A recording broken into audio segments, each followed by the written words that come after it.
Welcome everybody to the Tea with Ms McGill Show. It is Puka once again, joined by Coach Reed Larson. And Coach, it's been too long. Yeah, it has been too long. It's the end of the hockey season, but Puka, does the hockey season ever really end? Especially not this year. No. Look at the NHL. We're like halfway through the playoffs. It does not ever end. We're sitting with some great great pro hockey playoffs going on right now, the Stanley Cup, and kids are in their mode for summer training at the moment. Ice is in a couple different places. They got ice in over at the Memorial Building in Hibbing. They got it in at Coleraine. Usually have it in at Virginia, but of course they're building a new arena, and our ice here in Grand Rapids doesn't go in until July. Yeah, but then that stays in the longest. It does. Here anyway. Yes, sir. So welcome back, everyone. Like I said, we promised you something in May. Life got busy, just didn't get to it, but we'll get you some content here, June, July, August, September, and at the end of October-ish, whenever we kind of fire things up high school-wise. We'll get back to the once-a-week format, end of October, early November, something like that. So just a couple of housekeeping items, and then we get into a couple of topics here. But I just want to thank our friends over at L&M Radiator. If you're looking for a job, full-time job, part-time job, summer job, you can go down. They need 34 people yesterday. Okay, I just talked to the people over there, the fine folks last week. Mesabi.com, MESABI, Mesabi.com. Like I said, if you're looking for full-time, they've got all the bells and whistles, the benefits, the 401k, production bonuses, all that good stuff. Like I said, if you're just looking for some summer help, you're a young person, they'll take it. And even just with a high school education, they said they're willing to train. So Mesabi.com for that. And I guess that's about it for the housekeeping stuff. So we are going to get into kind of the big news up here, which was last week with the resignation of Coach Randolph from Duluth East. I'll return to Coach Larson for this because I know you know him. I watched the press conference. Obviously, you watched the press conference. Maybe just start with your feelings and then get into maybe some more of the nuts and bolts as to maybe kind of what you've heard happen. Yeah, just being in the circle of high school coaches, for the last 15 to 18 years, you get to know some of these guys and you know them personally. And it's when this scenario comes out like this, it happens all too often in the world of high school sports where coaches resign and they don't really want to, but they're somewhat forced to. And I guess for lack of a better way of saying it, it's really sad when a legend like Mike Randolph has to step away because like he said in his press conference, the amount of time and effort that I put into it, the reward just doesn't outweigh the stress and things of that nature that he's had put on him. So kind of going back, a couple of months, this is all, and we'll make sure that we put this out here to be real transparent and clear. This is all, rumored information. It's not direct. Because obviously anything that has been going on through the school district is locked with a key pretty tight. You're not going to get that information from Duluth East High School per privacy laws and things of that nature. If any of this information comes out, it's going to be because Mike gives that information. And it was pretty clear in his press conference, Puka, that it was parent driven. He got to the point that it was, some real interesting comments he made. And we'll go back to some of his comments, but comments that he made were very clear that parents were pressuring him out. And the big question is why? Right. You mentioned it just a couple of minutes before the show started. Does it come down to, well, Mike Randolph is an old school coach? Well, let's get down to what maybe some of the rumored ideas are behind why there was a larger parent group that was going after him. The allegations rumored are apparently the mistreatment of players. And to be dead honest with you, as a coach, I've been around the guy a lot. I've seen the way he coached. I don't see it. I really don't. But I'm not those kids and I'm not those families, so I'm not going to sit here and take a side. But what I am going to say is I always, is in the position of a high school hockey coach, I'm always going to give the benefit of the doubt to the coach because of the amount of time and effort that they put into their job. But so what is mistreatment to players? Yeah, that's a broad term. That's a broad term. Yeah. You mentioned it in the precast just before we started talking, Puka. You said, is it the old school coach? Right. Maybe. Right. What are your thoughts on that? Well, there's so few. I mean, made me think of the NHL where they've just been talking about the Islanders making this run and Lou Lamoriello can't go on podcasts, you can't have any facial hair. If you know the Islanders, no facial hair. Obviously, Lou Lamoriello, been around a long time. Yeah. Old school guy. I think back to Bob McDonald and Chisholm, short hair, white shoes, suits the day of the game. Yep. If you were caught in the winter without a stocking cap on, you ran stairs. I mean, old school, he made it a long time, obviously, but yeah, and I said Randolph was there. I graduated in '94. I think Randolph was coach. Well, he coached that team to state '91 with Rusty Fitzgerald. So he put decades of coaching in, and so yeah, I mean, he came up with a system in the early '90s, or evolved or whatever. But obviously, 18 trips to the state tournament, the system he had worked. Well, like you said, and you're bringing in some good points. You're talking about, some professional coaches that had kind of an old school style of coaching. Well, one of the things that came out of your mouth just now is pretty obvious. You talk about Lou Lamoriello and the New York Islanders. I've got a little bit of an inside scoop on that. Of course, my good friend is Trent Klatt, who's the scouting director for the New York Islanders. So I know how Lou Lamoriello works. He still is old school. Okay, but here's the deal. These guys are professionals. Right. You're paying them millions of dollars to play hockey. If you're going to take that paycheck and you're going to take millions of dollars to be a professional hockey player, then you're going to do things the way I tell you to do. And that's the way it looks. I mean, if you're looking at high school and college kids, college maybe a little bit different, but not as much. Some of these kids, you're giving them, on the high end of $80,000 to $100,000 worth of free schooling over the course of 4 to 5 years. So you can expect that they're going to follow whatever instructions you want.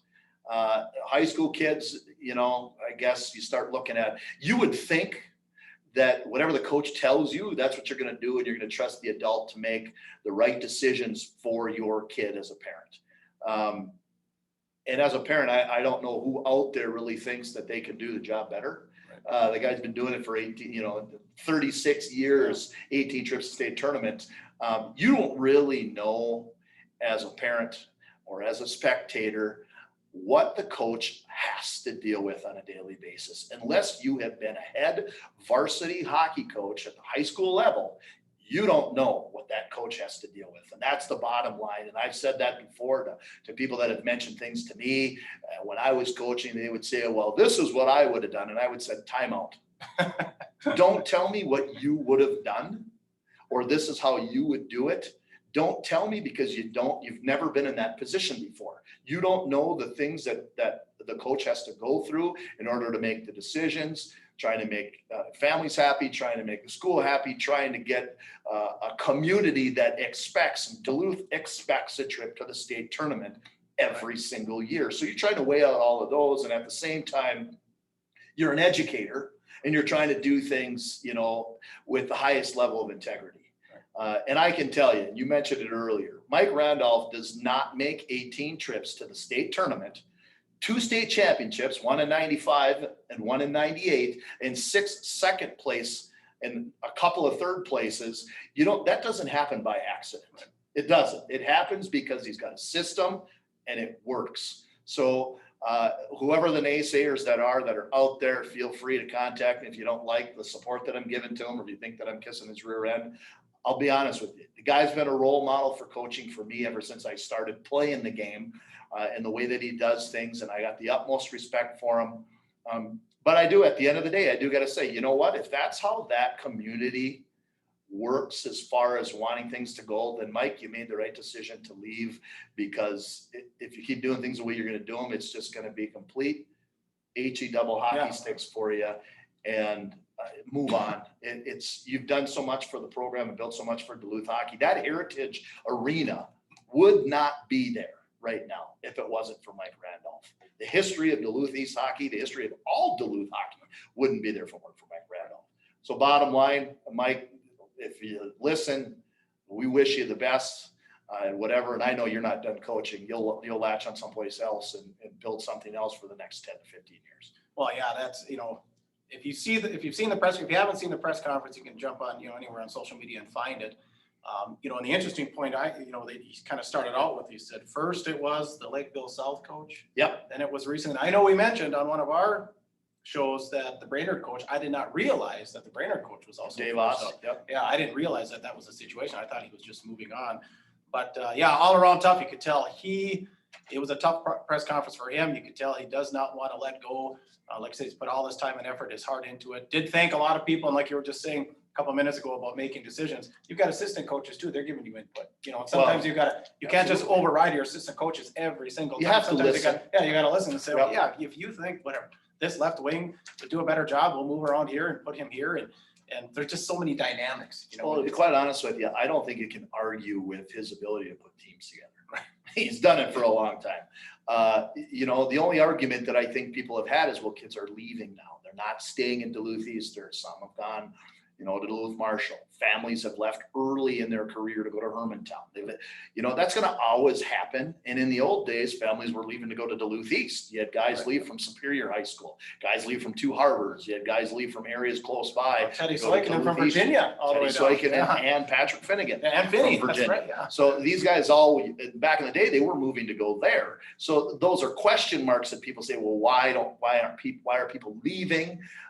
Is it because they don't like the coach? Well, you know what? They're leaving because Mike isn't going to promise anybody anything. And families that are wanting promises, if you want promises that your kids are going to play, I'm not going to give it to you. You know what I mean? If you don't like the systems that Mike plays, and let's be honest, if you know the game of hockey, you know that the systems that he runs in his game are very detailed. Just like we've said before, he's going to set up the Christmas tree at center ice and expect you to skate through it. He sets up a neutral zone trap. It's not exciting to watch, but I'll tell you what it takes. It takes discipline. And he gets guys that play for him that are going to do what he tells them to do. And frankly, there's been a couple of years here in the near future, or the last couple of years, there's been a couple of years where he didn't have any business winning with some of the level of talent that he had.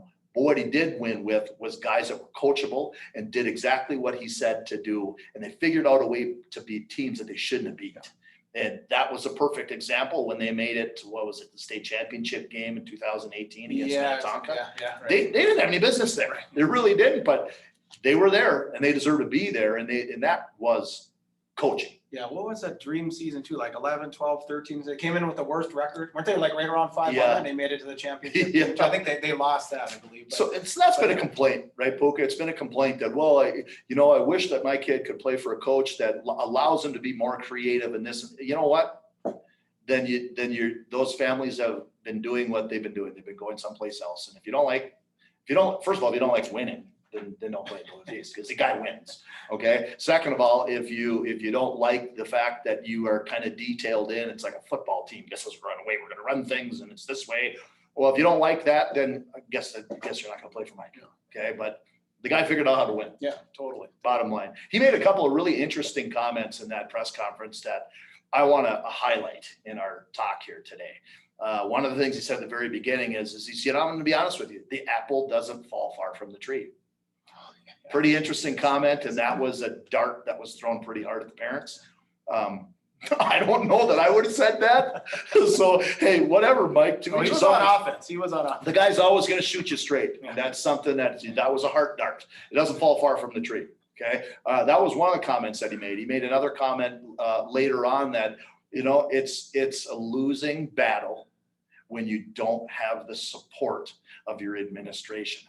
That's a heart dart shot at whoever. I don't know if it's athletic director, if it's principal, if it's school board members, if it's superintendent. Superintendent's brand new. So I know that superintendent probably isn't behind everything there. I mean, why would you come in and make a change your first year or second year there? That big of a change. A guy that's been at Duluth East for 32 years. Sure. So I don't know that it's him, but I wouldn't point fingers at the principal, and I wouldn't point fingers at Sean Rowe, the AD. If those guys were forced to make any of those decisions, it had to be a very difficult decision for those guys. But that is a heart dart towards administration and school board is when you don't have support, it's a losing battle and it's not going to be fun. Yeah. Well, so speaking of comments, I have to ask you because I know you follow him on Twitter. Any comments from Dave Spihar?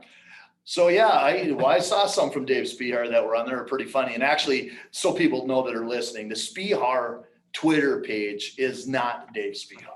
It is a parody page. Somebody, and he'll say that right away. It says it right on his homepage. The guy that claims to be Minnesota hockey star, and he's hilarious. He's so funny to listen to. But he made a comment. He goes, "Well, I accepted the job for the Duluth East head hockey coach, but resigned 2 hours later because I had to deal with the parents already."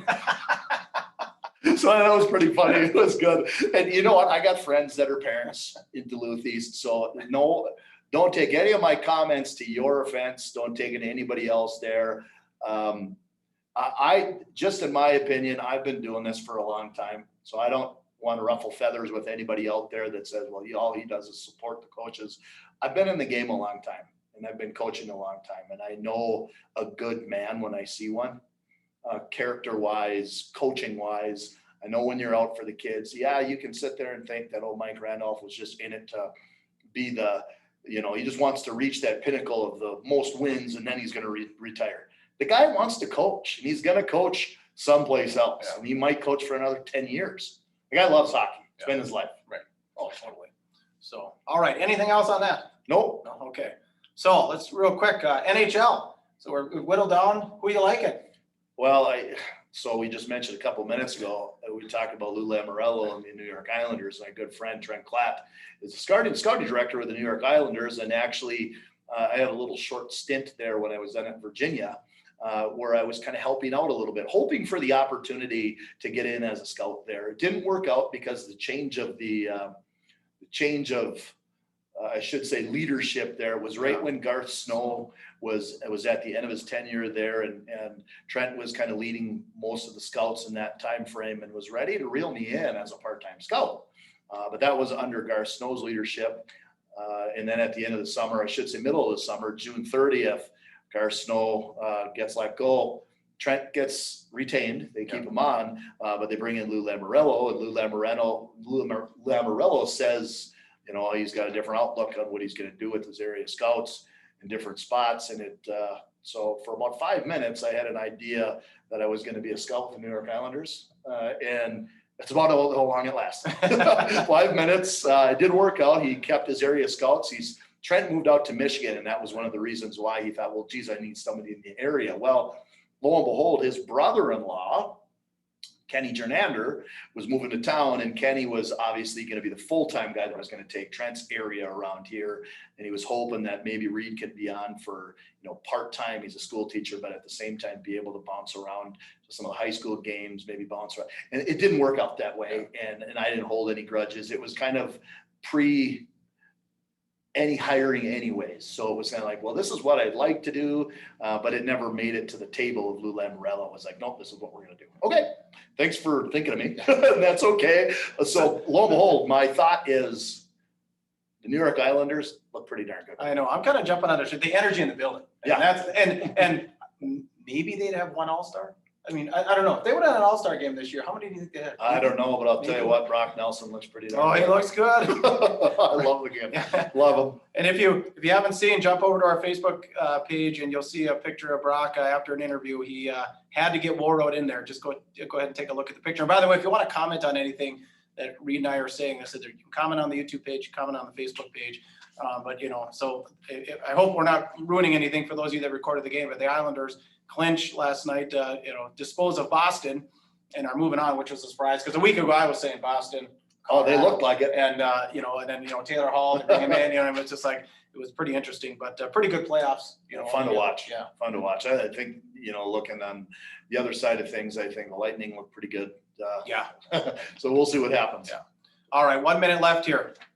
NHL draft coming up. We talked a lot about Jack Peart during the season. What's the latest? What are you hearing? Well, latest I heard, and this was, shortly after the season was over, I was thinking, let's back up for a second. Before the season ended with high school, we're looking at, okay, he's having a pretty darn good year. He had a good fall when he was out in Fargo. Maybe at best, I would have said high second round, third round pick. Then he goes into the end of the season and he clinches, obviously they didn't make that trip to the state tournament and that would have helped, but he clinches that Mr. Hockey, the coveted Mr. Hockey award. He gets the Defensive Player of the Year with the Reed Larson Award. Then he goes off to Fargo and finishes the season and makes it to the Clark Cup finals. They lose in the finals to Chicago Steel. But he comes out of the USHL season as co-rookie of the year. Oh, really? So one of the top defensemen in the league, top defensive defenseman, rookie defenseman. Pretty darn good player. I would think after those accolades with Mr. Hockey, with the Reed Larson That Award. prospects game he played in right after the Yep. season, like a week later. And I watched some of that game, and I don't know that was, sorry, Jack, I don't know if that was his best performance, but I think it was kind of one of your performances where you're saying, okay, these are all draft picks that are out here skating. These a little pressure in that game. Yeah. But I think after all those accolades, I see him with the potential of being a first round draft pick. Okay. I really do. I see him being anywhere from, pick 15 to pick 24, depending on who's picking him. One of the last things I saw with Central Scouting is Minnesota had interest. How about he become a Minnesota Wild, huh? That'd be cool. Wouldn't that be awesome? So we'll see what happens with him, but he could be a first round draft pick. And if he's not, he will be a very, very top second round pick. And that's my opinion. Well, Jack, if you're listening and you do get it with the Wild, wait to sign that big deal till Parisi and Suter are gone. Yeah, There's there a you lot go. more money on the table. A lot There more you money on the go. table. So just tell your agent, you're gonna flip around and screw off down in the AHL or something for a while, but then you'll sign the big deal once those two. It's, There'll be a little bit of money there. So So we'd love to sign in Minnesota with the Wild. We'd love to see somebody sign. That's a hometown boy that, Mr. Hockey, you always want to see that happen. We had a Mr. Hockey from Grand Rapids get drafted. Obviously, it was a later draft back in 2014, but Avery Peterson got drafted and it was before he was named Mr. Hockey. He got drafted after his junior year. Yeah. But he got drafted with Minnesota Wild. Obviously, he's playing Rapid City right now, in the American League, or East Coast League, but he's having a great time. yeah, I just talked to him the other day here, a little surgery, but you're ready to go for next year. So Yep. with that, I think we'll close this one up. So like I said, we're happy to be back. Keep watching. We will be pumping out some content here through the summer.